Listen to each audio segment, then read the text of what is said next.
plus grand challenge que j'ai en tant que, entre guillemets, professionnel de la santé, tous les gens, en général, peut-être que ce n'est pas le cas pour vous, mais en général, ils veulent la recette miracle. Peux-tu faire que le mal de dos s'en va? Même quand on t'injecte de la cortisone, ça va marcher, puis à un moment donné, ça ne marchera plus. La recette miracle n'existe pas encore, puis bien entendu, on espère qu'un jour, elle va exister. Puis c'est un paradoxe. Tout le monde veut être en santé, à un niveau. Les gens, en général, vivent toutes sortes de souffrances et de malaises qui éventuellement s'expriment à travers des symptômes et ce qu'on appelle traditionnellement des maladies. Mais s'arrêter pour vraiment se checker. Qu'est-ce qui arrive avec moi? Mon dos, hein? Ma tête, mon cœur. C'est à moi, c'est à vous. Si? Même ça, c'est comme, c'est un peu bizarre, ça, comme concept. C'est ma tête. J'ai jamais pensé à ça. C'est ta tête qui a mal. C'est toi qui as mal. C'est toi qui as mal dans le dos. Donc, si toi, tu ne te responsabilises pas, qu'est-ce que tu fais?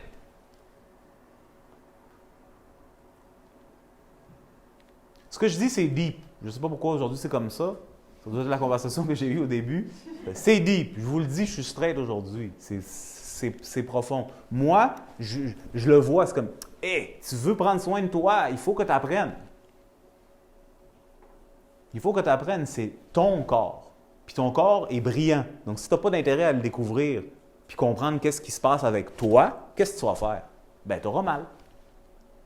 Puis là, tu vas espérer que quelqu'un va enlever ta douleur. Alors là, ça va être de votre tour de me dire, parce que je suppose que vous êtes ici parce que vous avez un intérêt par rapport au mal de dos, oui ou non? Alors là, vous allez me dire les stratégies que vous avez essayées pour faire que le mal de dos s'en va. À votre tour. Moi, je suis ici. Moi, ma job, c'est de partager avec les gens. Moi, personnellement, ce qui m'affecte le plus, c'est comme quand tu étudies quelque chose beaucoup pendant longtemps, puis vraiment approfondi, tu commences à voir les choses vraiment différemment que le commun du mortel. Puis, tu te retrouves à une place où est-ce que tu es comme, yo, c'est pas nécessaire. Tu sais, c'est comme un adulte là, avec son enfant. Peut-être celle-là, ça va plus résonner avec vous. Tu sais, tu vois ton enfant, tu n'as pas besoin de te casser la tête de même, tu sais. Oui, mais tu sais, il faut apprendre à sa façon. Tu sais, tout c'est cool. Oui, mais c'est pas nécessaire d'avoir à foncer dans le mur 200 fois pour comprendre qu'il y a un mur. Tu sais, c'est pas nécessaire. Donc, un peu de la même façon, quand moi, dans mon cas, écoute, je sais ce que je fais. Ça fait 20 ans plus que je fais ça. C'est pas nécessaire que ça soit aussi laborieux. Tu sais, ça me fait de la peine. Puis quelque part, ça vient de ce que je disais au début, c'est comme une vision qui encastre, qui nous met dans une boîte. Puis moi, ma job, c'est genre, fait de l'espace, on casse la boîte. Il faut think big. Tu sais? J'aime celle-là beaucoup. Think big, think bigger. Et les gens, quand tu les ouvres un peu à la porte, ça fait exactement ce qu'on disait, c'est que ça te confronte à toi-même. C'est ça la maladie. Peu importe comment vous avez envie de voir la maladie, tôt ou tard, te confronte à toi-même. Et c'est là où est-ce que tu vois le vrai challenge que les gens ils ont. Ce n'est pas la maladie, c'est eux-mêmes. La maladie devient alors leur nouveau dada sur lequel on peut mettre toute son attention dans l'optique de régler ce problème qui est quelque part séparé de moi. C'est par exemple ma douleur de dos, ma lombalgie, mon cancer. C'est cette affaire-là ici, puis là, on s'occupe de cette affaire-là. Puis comme moi, je ne suis pas dans l'histoire. Est-ce que vous voyez ce que je veux dire? Puis ça, ce n'est pas une critique, c'est une observation. Puis je suis comme, ouais, mais you don't seem to get it. You don't seem to get it. Nous sommes un tout. La façon que tu penses, la façon que tu manges, la façon que tu ressens, la façon que tu te mobilises, la façon que tu gagnes ta vie, la façon que tu interagis avec le monde à l'extérieur, tout ça, c'est tout interconnecté. Donc, tout ce que tu vis est un résultat de l'ensemble de toi-même. Ça fait-tu du sens? Donc, aujourd'hui, si, par exemple, je souffre dans mon dos, ce n'est pas venu de nulle part. Je vais vous l'expliquer d'une façon très biomécanique, vous allez catcher, c'est assez simple à comprendre. Mais ce n'est pas venu de nulle part. Puis c'est correct. C'est pas parce que tu es une mauvaise personne, tu n'es pas bon, tu n'es pas fin, tu n'es pas assez si que tu as une souffrance. C'est pas ça. Ça veut dire qu'il y a quelque chose qui se passe qui n'est pas vraiment adressé. Puis quand ça s'accumule avec le temps, bien, ça fait juste se cristalliser. Puis malheureusement, on ne parle pas de même. On ne parle pas comme ça souvent. Là, c'est quasiment c'est une affaire rare. Un instant. Vous me suivez? Mais pourtant, ce que je dis, c'est très basique. Là, listen, les gens, là, ils ont un bobo.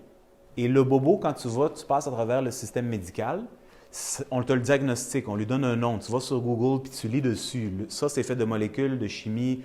Il y a toutes sortes de différentes thérapies, il y a toutes sortes de choses. Là, ça devient une affaire là. Puis toi, tu es ici, puis tu es une victime de cette affaire-là. Puis là, si seulement tu peux trouver le remède pour régler ça, là, tous tes problèmes vont être réglés. Puis j'ai pas de trouble avec ça, je comprends, c'est une façon de regarder les affaires. Sauf que c'est quelque chose qui est tout à fait faux. C'est comme, attends, de quoi tu parles? C'est à toi, ça. C'est toi qui vis ça. Puis c'est pas venu de nulle part. Puis si tu veux découvrir qu'est-ce qui se passe avec toi, tu peux pas le séparer de toi, c'est connecté à toi. Comment tu penses, ça affecte comment ton corps réagit. Tout le monde sait ça. Si tu penses à quelque chose de beau, tu sens quelque chose de beau. Si tu penses à quelque chose de laid, tu sens quelque chose de laid. Right? Ça, c'est très basique pour que tout le monde soit sur la même page quand on dit que les pensées, ça affecte la physiologie, le système hormonal, la circulation sanguine. C'est évident, tout le monde sait ça. C'est pas du rocket science, c'est pas besoin d'étudier pendant 27 ans en neurologie pour comprendre ça. Là. Tout le monde sait ça. Tout le monde a déjà eu un fétiche dans sa tête, right? Personne ne va répondre à celle-là. Mais je sais que oui. Donc, ça répond, généralement. Ce qui veut dire que ce que nous vivons psychologiquement n'est pas divisé du corps. C'est un mensonge. Donc, lorsqu'on commence à regarder l'être humain à partir de quelqu'un de plus petit, un être vivant qui doit fonctionner dans une société, dans un environnement, puis qui doit survivre, comme n'importe quelle créature vivante. Là, tu commences à catcher. C'est comme, attends, ça, c'est un être vivant. You get it? C'est pas juste un finished product que tu peux mettre sur Facebook. Là. C'est une créature vivante, là, c'est comme un écureuil, mais un animal humain qui vit dans des circonstances et qui passe sa vie à essayer de trouver et de s'adapter à survivre, à survivre, à survivre, à survivre, à survivre. Même si on n'aime pas penser de nous autres comme ça, c'est ça en bout de la ligne. Puis là, il y a un potentiel humain plus grand, mais à la base, c'est ça.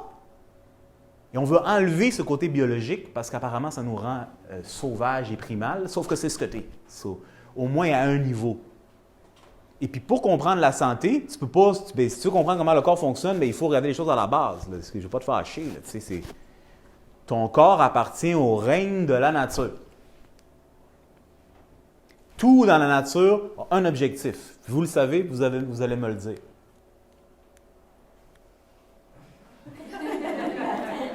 C'est ça à quoi ça sert des acétates. Ça dit les réponses, c'est la paresse.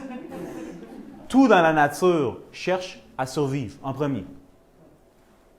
Ça veut dire que nous, quelque part, fondamentalement, on a aussi cet instinct de survie. Puis ceux d'entre vous qui sont un peu plus psychologiques, là, puis qui aiment tester les rapports avec les humains, là, puis quand il y a un rapport de force, essayez, vous allez voir qu'est-ce qui arrive quand tu menaces quelqu'un de quelque chose que tu as besoin, comment les griffes sortent. Tout de suite. C'est correct, n'est-ce pas?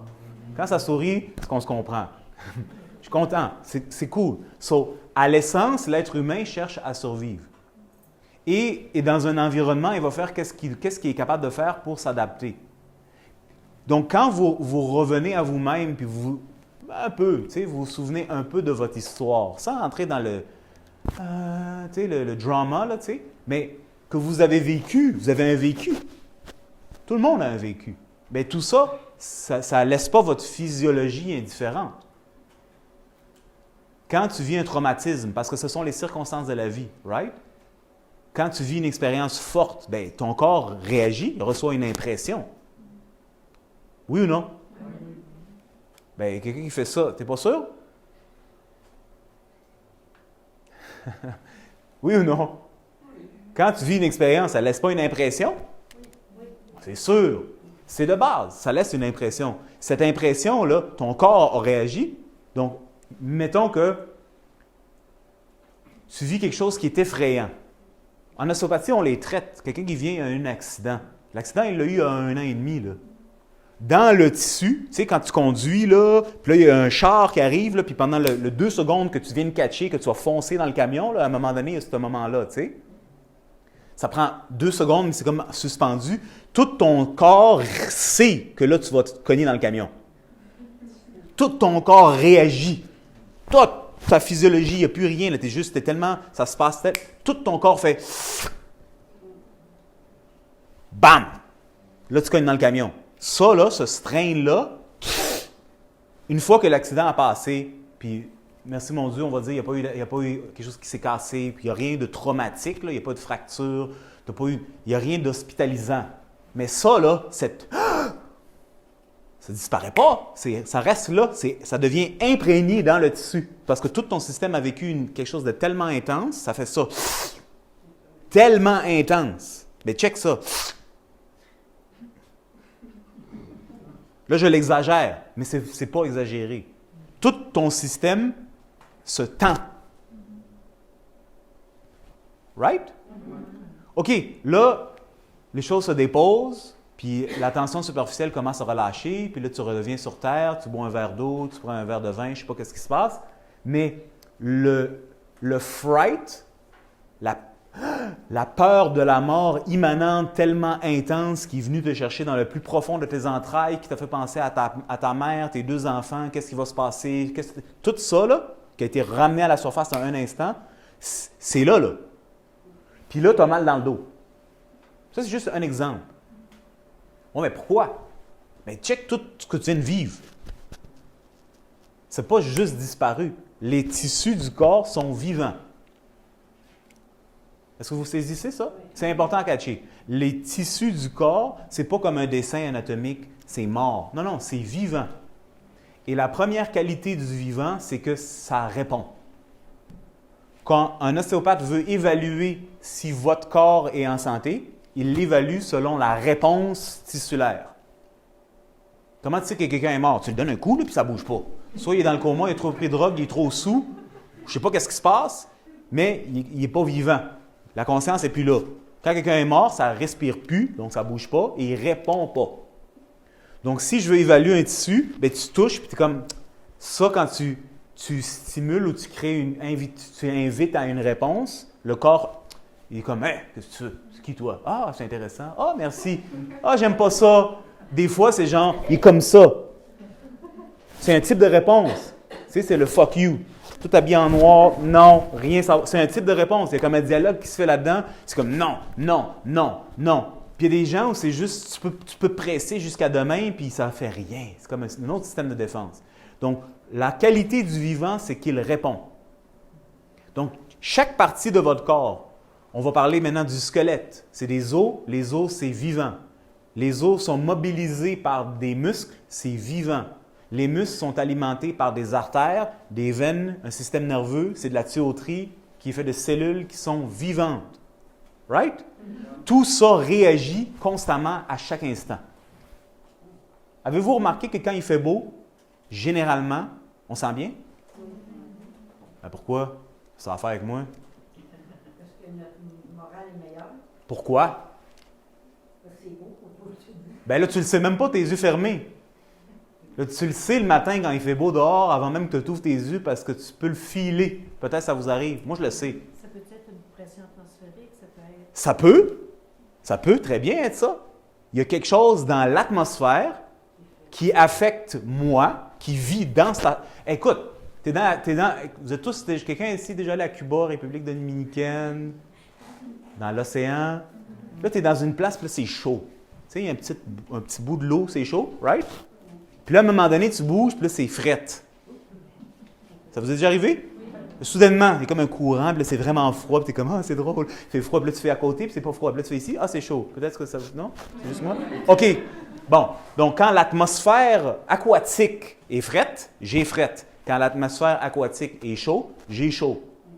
En d'autres mots, le médium dans lequel je baigne m'affecte, crée un mouvement en moi qui affecte comment je perçois la vie, comment je me sens. Donc, ça, c'est dans l'eau. C'est limité à l'eau. Nous autres, nous sommes des créatures qui ne vivent pas dans l'eau. On vit dans l'atmosphère externe. L'atmosphère de dehors, quand il pleut, bien, moi, je vis dans cette atmosphère. On peut l'analyser scientifiquement, atmosphère barométrique, Ben, en bout de la ligne, moi, je suis affecté par ça.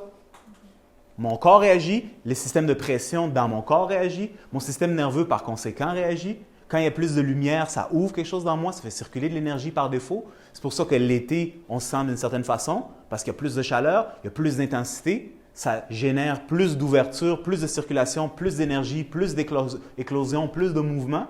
Quand la température se refroidit, ça commence à se fermer.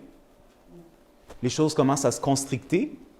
Par défaut, il y a moins de circulation, il y a moins d'énergie, je suis plus introverti, je veux être plus tranquille, right? L'atmosphère affecte comment je me sens. Tout essentiellement affecte mon corps qui est vivant et qui répond en conséquence. C'est ça que j'essaie de partager avec vous autres. Parce que jusqu'à là, on est ensemble. Donc, je dis plein de courants d'idées en même temps. Ça va tout faire du sens. Ne vous inquiétez pas, juste Follow My Lead, c'est comme un film qui a l'air d'être décousu, mais qui ne l'est pas pantoute. Ne vous inquiétez pas. Ça, c'est les éléments clés avec quoi je veux commencer notre conversation avant qu'on rentre un peu plus dans le concret. Votre corps, il est brillant. Penser que votre corps est niaiseux, c'est déjà la mauvaise attitude. Si vous êtes dit, OK, je ne le sais pas, mais la logique impose que oui, c'est brillant. Parce qu'à un moment donné, je n'existais pas, puis là, j'ai existé. Puis qu'est-ce qui s'est passé? Rien. Il y avait un party, puis boum. Là, j'ai arrivé 9 mois plus tard. C'est assez brillant. Right? La logique impose qu'il y a une intelligence. Deuxième point. Tout ce que je suis, tout ce que je vis, tout ce que je pense, tout ce que je ressens, quelque part, et vous le savez, ça je dis, vous n'avez pas besoin d'aller lire des livres psychopathes pendant 2 ans pour catcher ça. Ça affecte ma physiologie. Mon atmosphère, mon environnement affecte ma physiologie. Et le troisième élément clé, c'est que dans tout ça, nous sommes des êtres vivants, naturels. Et que fondamentalement, en dessous de tout, peu importe les aspirations qu'on appelle les plus élevées en haut de la pyramide, là, à la fondation, tout le monde cherche à survivre en premier.